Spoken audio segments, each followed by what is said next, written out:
Hey there, welcome to the Morning Shred brought to you by snowboards.com. I'm Jenna, this is AJ from K2, and we're going to talk about the K2 Cinch CTS binding. AJ, who's this binding designed for? The CTS is really more for your strong, intermediate to advanced, all-mountain, but all-mountain freestyle kind of aspect rider. It's good at just kind of shredding your whole all-mountain, hard-packed snow, a little bit deeper snow days, but also it's still really comfortable, good flex for a kid that's out riding park as well. And it's a cinch binding, obviously, so let's go through the convenience factor here. Yep, it is. So the cinch system is meant to add as much convenience while not sacrificing any performance. So the idea with cinch is just to get in and out of your bindings easier and not have to actually use your ratchets every time. So your Highback system actually drops down by pulling on this lever here.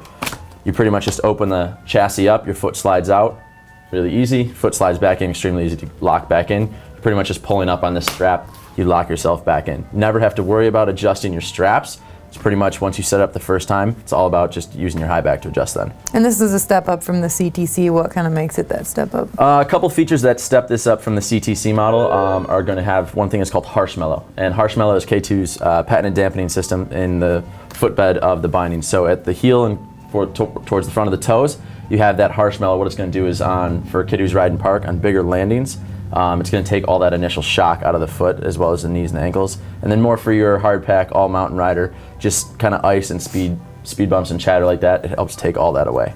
Okay, and it's got an asymmetrical high back as well, right? Yep, so asymmetrical high back, going to give you better shape, better fit to the high back of your boot.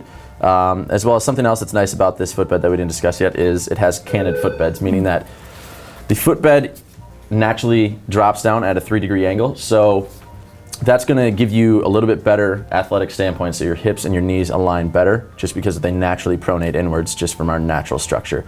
So it makes you a little bit more comfortable, it gives you a little bit better energy throughout the day, but also for your park kid, loads up a little bit more energy on the outside of your feet, so when you go to ollie, you have more pressure to pop off with. Fair to say it's got a little bit beefier of an ankle strap as well? Yep, so a little bit beefier ankle strap, has more padding inside, it's just going to be a little bit more comfortable, it adds more support. Great, so all around solid binding for the intermediate level rider, looking for some convenience. Probably get a advanced beginner on there as well, still fairly soft flexing, right? Yep, absolutely. If you're an advanced beginner and you're kind of on a budget, you can still absolutely get on the CTS and not worry about any performance lacking. Great, well there you go. Make sure to check out the Cinch CTS on snowboards.com, and thanks for watching the Morning Shred.